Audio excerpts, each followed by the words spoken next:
Alrighty guys, I'm not sure how this video is going to go. I'm going to demonstrate how to use Dino Joe's manual hand cutter again. I've put videos on it before, but I still get questions asked how I get such good results and so on and so forth, and I figured I will show you guys. We got a brand new 346 cylinder OEM, and we have Dino Joe's cutter here. Now I did take this tool out. This is nice, crisp and sharp, and on a stone and 320 grit sandpaper I sharpened, just moved it around to get as nice, as clean, as sharp as 90-degree corner as I can. And when you guys go, let me grab a straight edge here.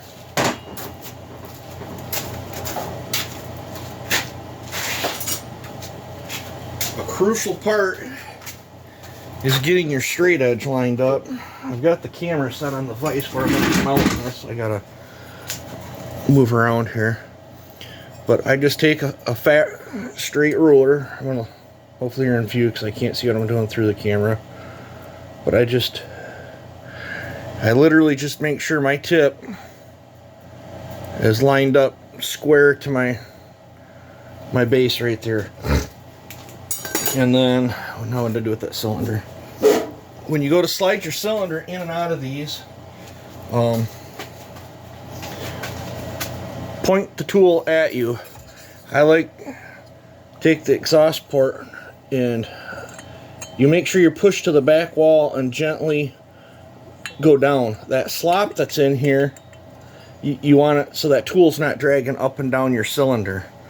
And then I've heard of several guys, and this is your choice, of course, I've heard of several guys not running the base plate here, the depth gauge. I prefer to run it. That's how I get my cylinder true, because once that cylinder comes down and touches, you'll find that this will kind of cock a little bit, and then once it touches, you just keep holding it to the base and twirling it, and then it trues it up. But there's the gap. I used 2 razor blades to set my gap. That's what I do on these cylinders. Every cylinder's slightly different, but it's, once you get a rhythm going, let's make sure the vise is in view. Looks like you guys got a good view shot. I've got out of brake clean, and I am out of carb clean. I'm gonna have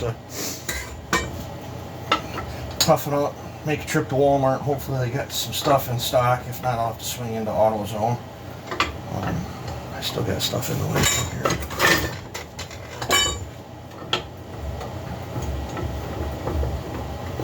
Yeah, I went and bought more muffler material the other day, and this tube right here was 36 bucks. I about crapped.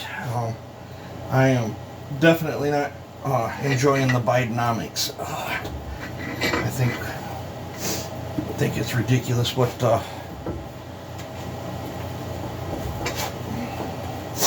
people are doing to our country right now. But to start this process, make sure everything's clean, dry, and like I said, I like the tool facing me. I know other people like to push, but then that way I can touch the back wall, and there's slop in there. I can hold it to me and slide it down, and I'm not dragging the tool up and down. After that, you want it pushed as tight.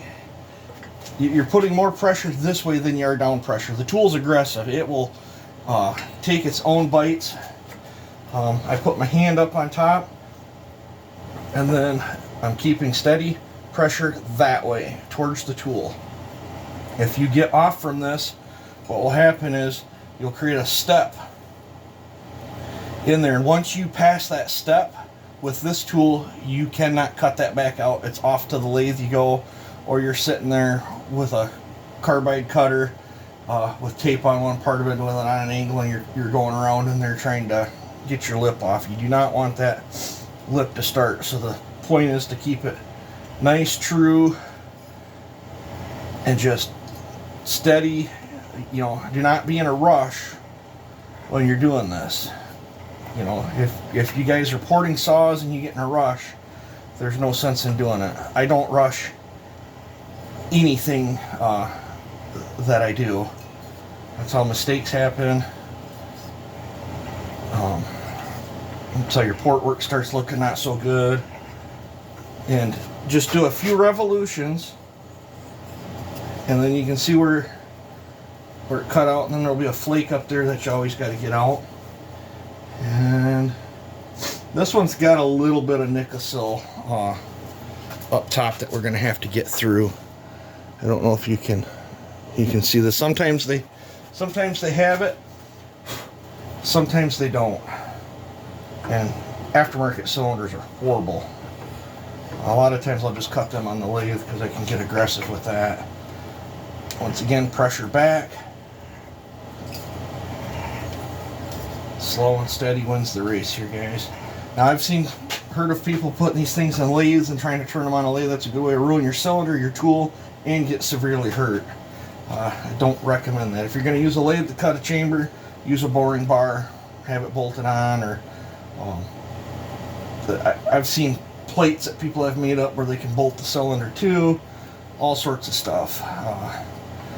I've heard of guys using like a bolt jig and going through, tapping these and going through this way so they can cut the chamber and the base at the same time. I don't like that method. I will do the chamber first, check a squish reading, and then I'll know exactly how much I got to cut off the chamber. That's how I like to do it. So this is how we're doing this. I am going to go shut my air compressor off, but bring my air hose over.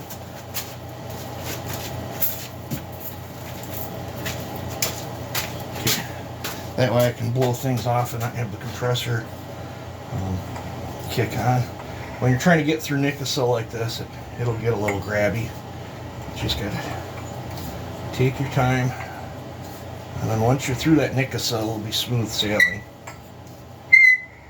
You'll get all kinds of different squeaks and sounds out of stuff.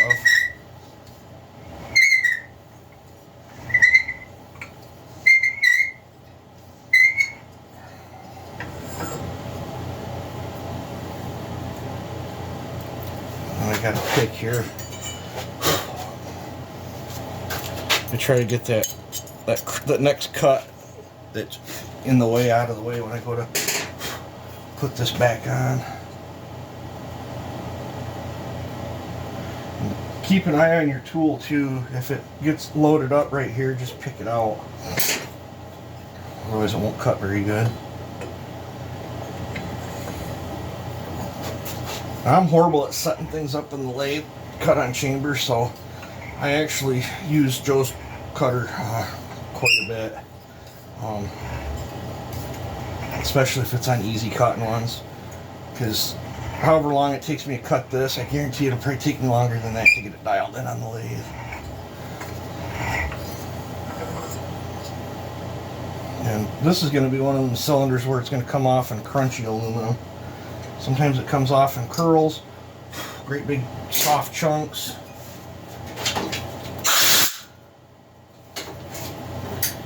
Just a little. I'm almost through the Nikasil, and then it should be a little bit better, smoother sailing.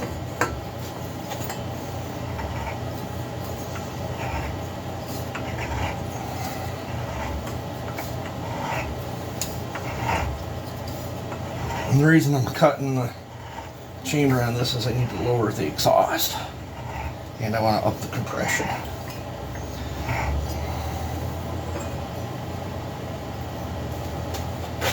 I'll get you a close-up of what I mean by a loaded up.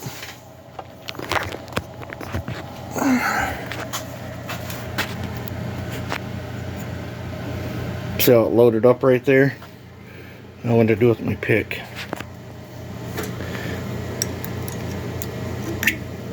Just make sure you get that off there.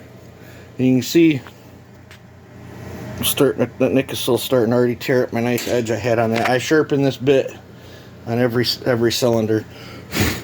Get your crumbs out of there, and we will resume back to it. So trying to make this as detailed as possible. Looks like I'm already 10 minutes into it, but I don't care if it helps one person out. I guess it's worth making this video for you guys.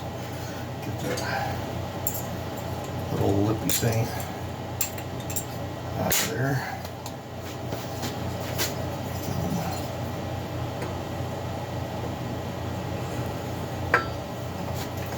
Once again, back to the wall.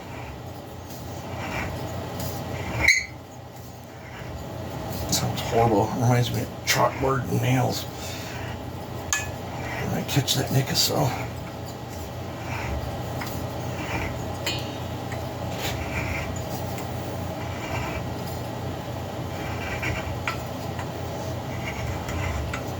Feels like I'm getting through it.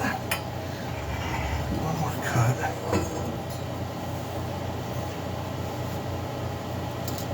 Yeah, the rate this one's cut, and if it don't clean up, you might have to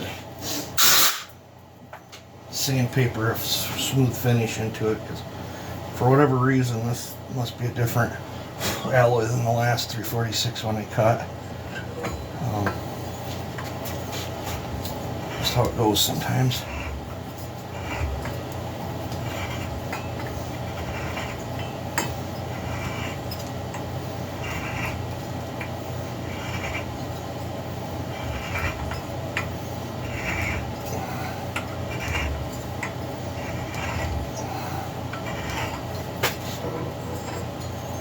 I don't like getting a whole bunch built up in there, but I'll show you the little booger I'm talking about. I'm knocking out of there every time. See it up in the top, but it's hard to do on camera. I just do that, get it out of there, so I know the next time I set down, I don't catch it on any of these high spots, and then when I twirl it, it gives me a step I gotta try to fight to get out of there. And if you get any dust on the sides, I like to get it all off there. Sometimes I'll run my finger through. This cylinder, I am going to be running my diamond up in there and chamfering the hole for the compression release. That actually has a sharp, and if it's catching my finger, I would bet that would catch a ring, gall the piston, so we'll be fixing that. Once again, back to the wall.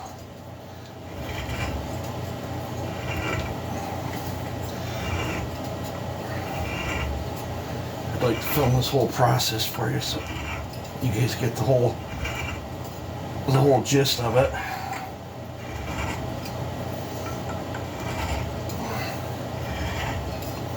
It really feels like it's taking a bite there. I must be completely through that Nikasil.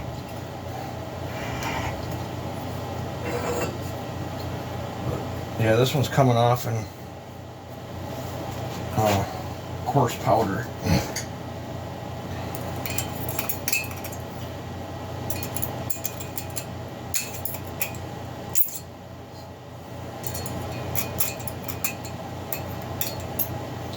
Get that one to must out of there.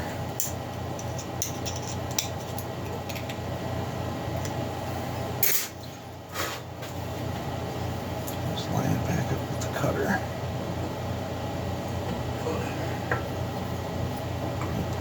It's right there, so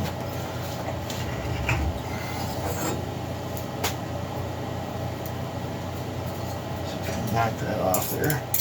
Yep, there we go. I feel better about that.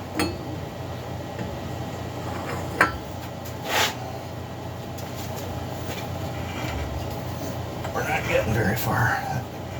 Nikasil's putting up a fight.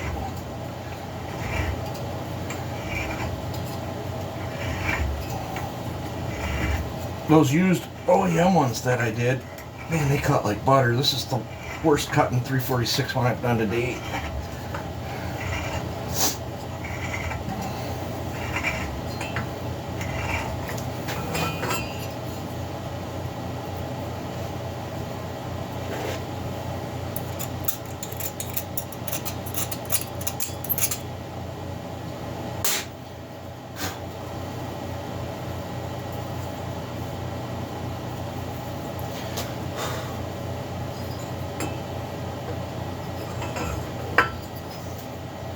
Wished I could have my music jamming. It's not so bad when there's music playing.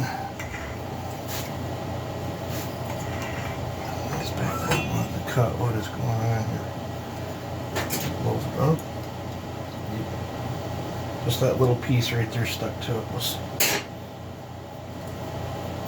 stopping me from cutting.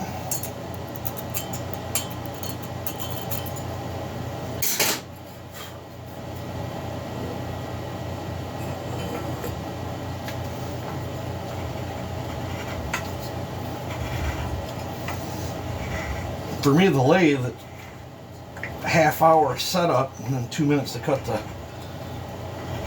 the band. This all forearm and finger workout.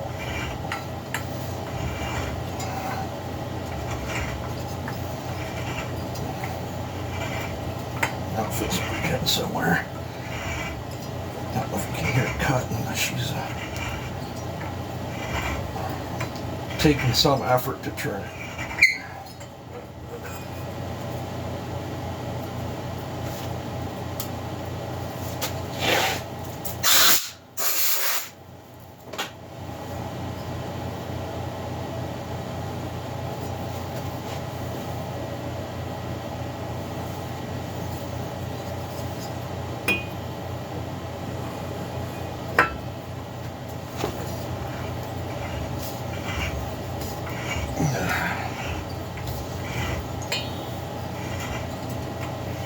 This hand ain't ever been right since I destroyed that palm.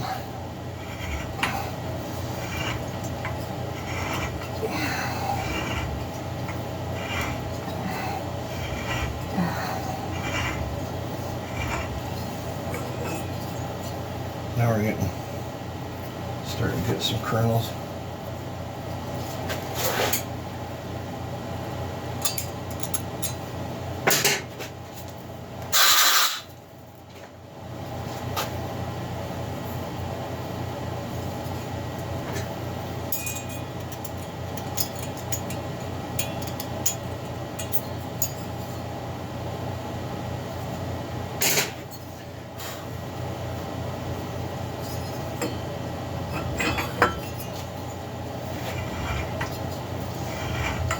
Should start smoothing out once the bottom of the base touches.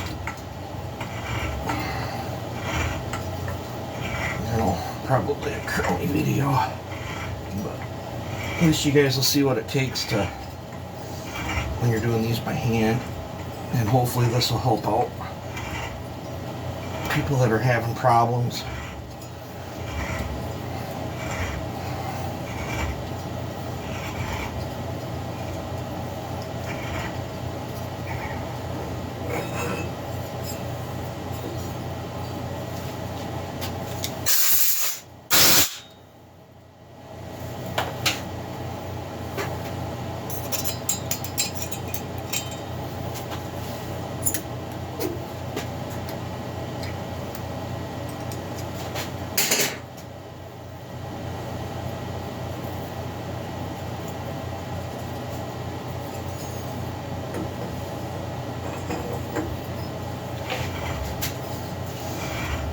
I got the wood still going low and it's still pretty warm in here. Okay, we're starting to get really close to the bottom.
starting to take full cuts now. Where the nick is at now is just on the very, very inside edge. So I think we'll keep on going. Looks like I got about a half a razor blade left.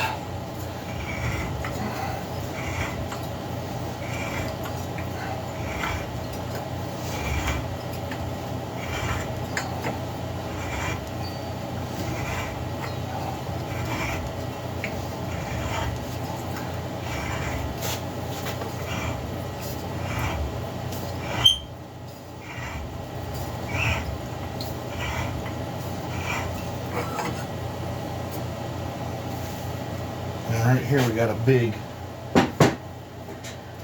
load up. That's probably what that squeak was.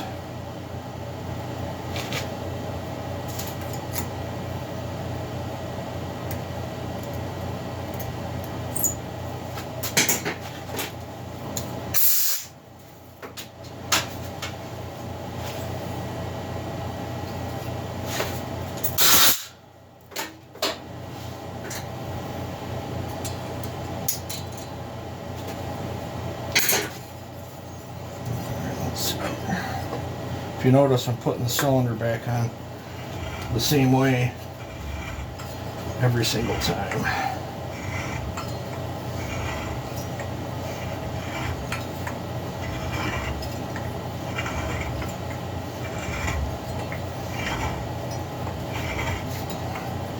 We're definitely getting through some sort of crunchy stuff.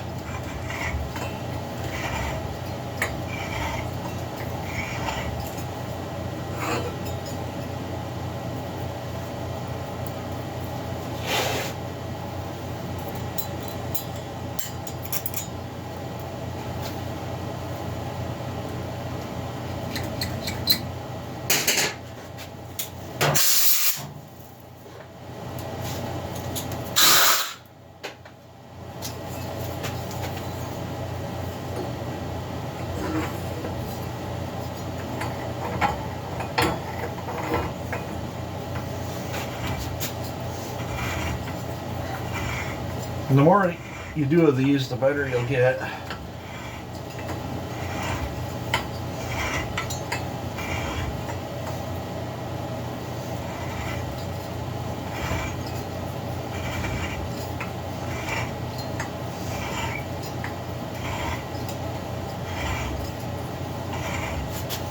And then once that cylinder touches down on the bottom, it'll change tone and feel different. And then you can, every roll around, it'll scrape off less and less and less and less, and it'll look better.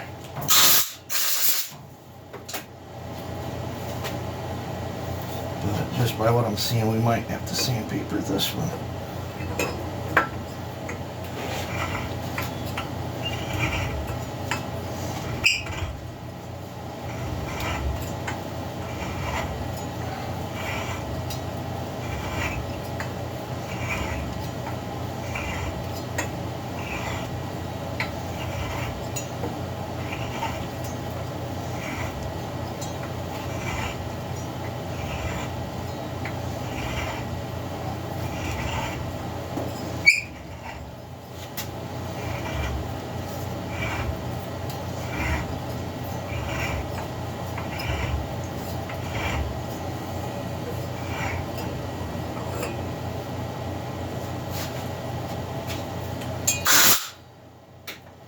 I sometimes can't help but wonder if maybe the used cylinders have kind of, you know, been heat cycled so many times that the aluminum's softer. Whatever, this is cutting like I'm cutting through a casted piece that's like tempered or something.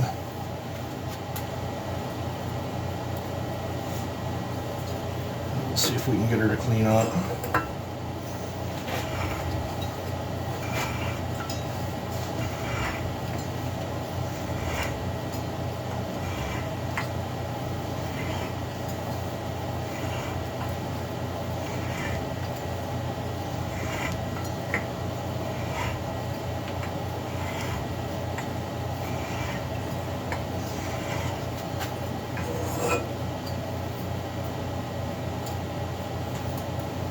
And sometimes it'll shave it right smooth.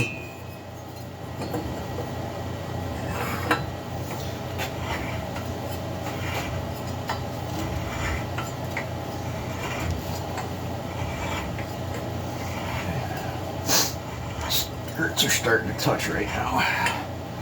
So right now it's only nipping off the high spots. Hopefully it'll leave the low spots in the cylinder. The chamber will start looking better.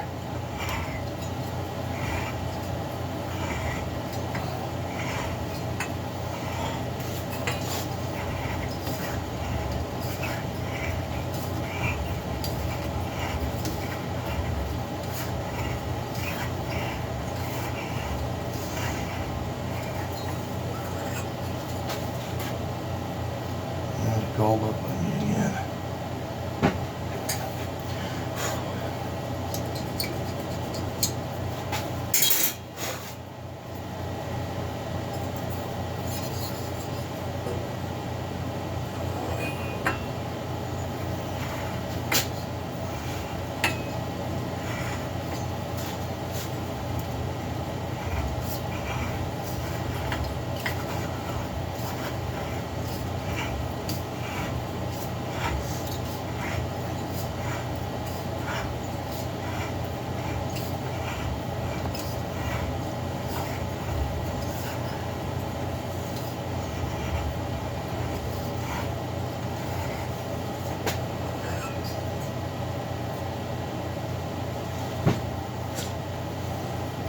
And normally Huskies don't gall up this way. This one is putting up a fight.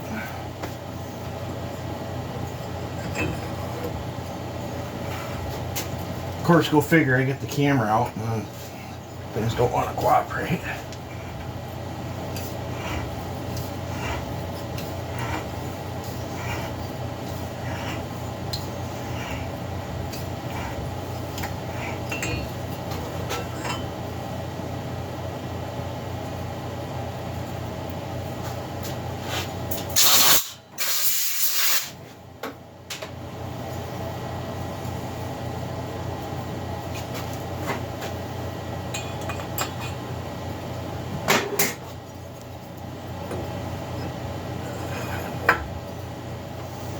I haven't looked at the camera lately, but I would imagine it's probably getting pretty long.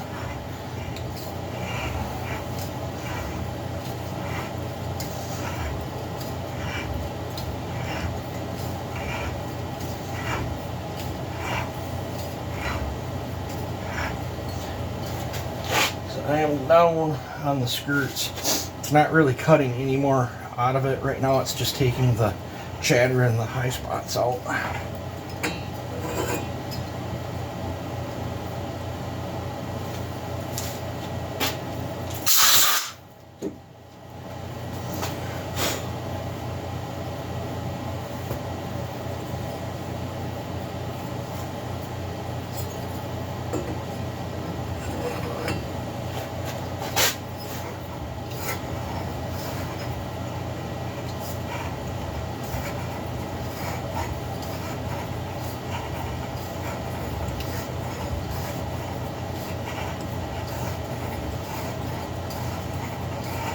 And you keep doing this until you don't get any more feel for the high spots or anything.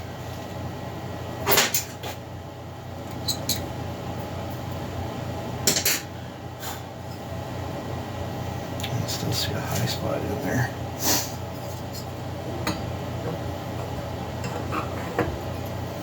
So take side, it's right there. Click, click. So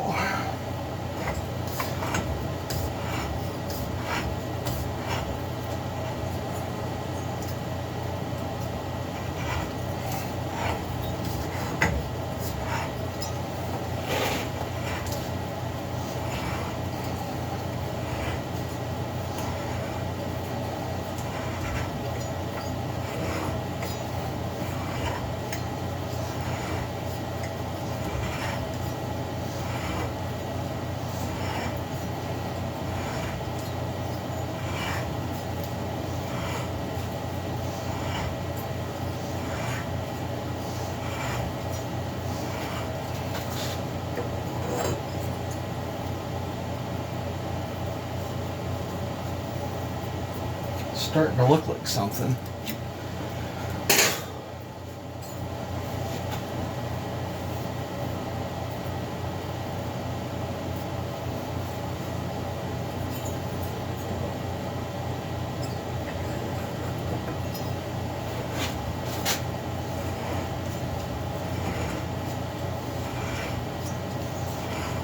I feel every so slightly, I feel little glitches here and there, so we'll just keep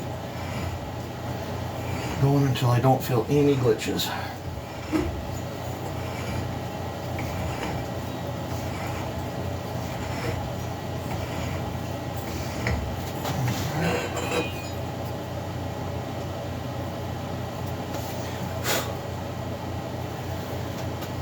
I mean, it's looking not bad, but not as nice as I would like. We're going to end up sanding this one. I guess I'll take you on a tour on how I do that too.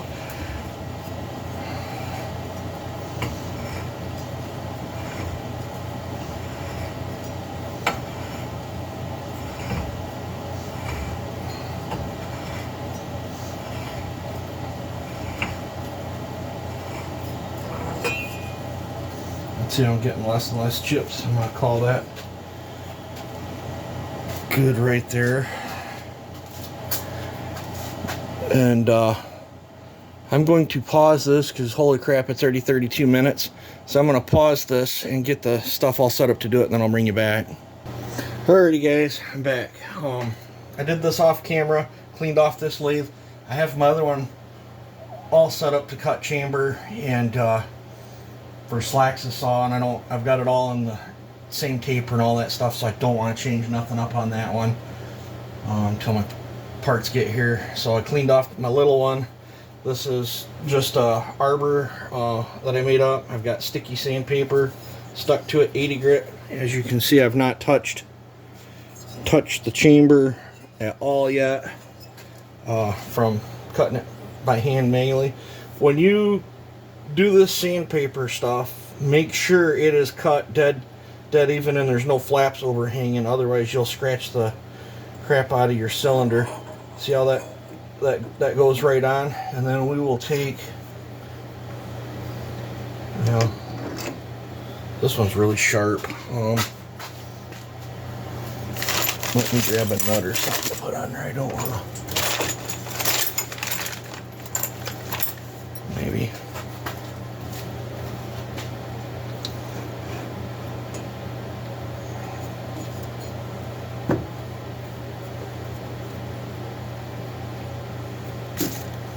This one don't have the thing to pull like my other one.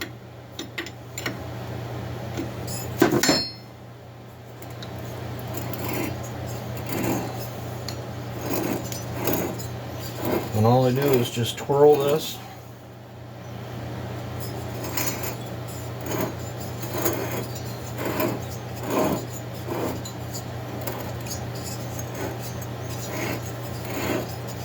Or you can hold the jug and twirl the chuck.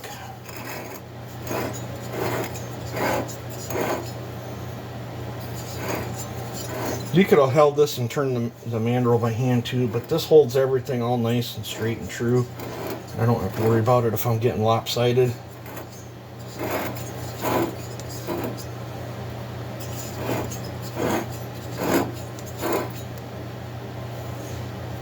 Is this thing moving on me?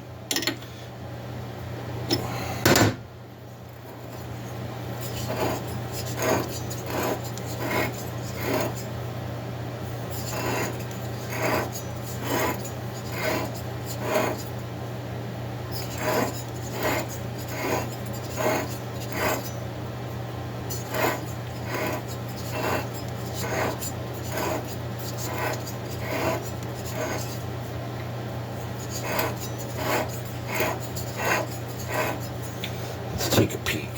I gotta blow the dust out anyway. You don't want too much dust to get in there because it'll work between the cylinder wall and the mandrel. Oop, no, not. Let me blow this thing off.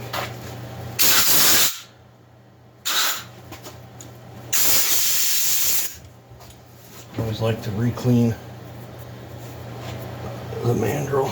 Paper still feels good and sharp.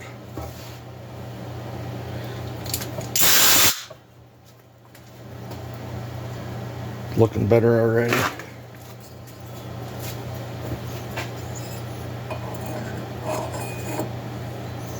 I typically find between 80 and 180 grit is a good enough finish for the top of chambers.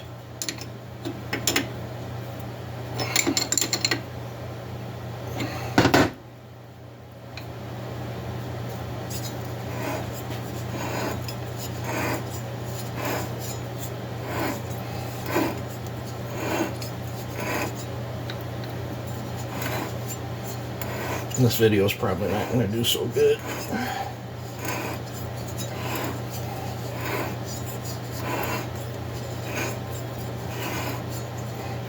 And those that are looking for a lathe, this is about the smallest I would recommend. I know there's the mini benchtop ones. This is just a step above them. I had I think it was an 8x7 or 9x7 or 7x9, I think is what it was. And I did quite a bit of stuff on that one too, but this is a pretty nice one for like somebody just getting into it. I do prefer my green one out of all three of my lathes. I prefer my green one the best. I don't know why. I just feel the most comfortable running it. I do quite a bit of wrist pins and quite a bit of piston work in this one though. But I can also do this while I have the other ones occupied, so it is nice bouncing from lathe to lathe to lathe. I remember when I started out with just that white one, I bought that originally to do transmissions, to cut the pistons down so I could stack the clutches in high performance transmissions. And more clutches you can get them, more torque capacity you can hold, well, right up till the metal parts start giving out anyway. And that lathes, the power feeds and stuff don't work on, and it's a brute though. That one's all gear to gear transmission drive. If you got tangled up in that one, it would probably pull parts off. If you got tangled up in this one, it would probably blow the sacrificial gear. If you got tangled up in the green one, it would probably hurt really, really bad and slip the belt. The white one would probably rip your arm right off. But yeah, let's pull this off. So, like, it's nice. I can, I got the green one set up for a certain thing right now, so I can just jump over to this one and I'm not stuck. But I think we're gonna call that. Done.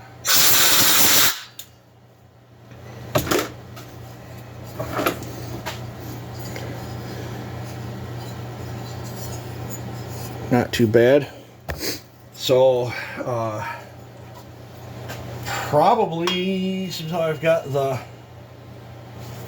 other lathe all tangled up, I'll probably dig around and get all my stuff around, get this to, while I got this mandrel set up, I'll just use this one to cut this base on this one. I'll have to find all my tooling. I don't use this one as much. It takes different tooling than my other one. So I'll figure something out.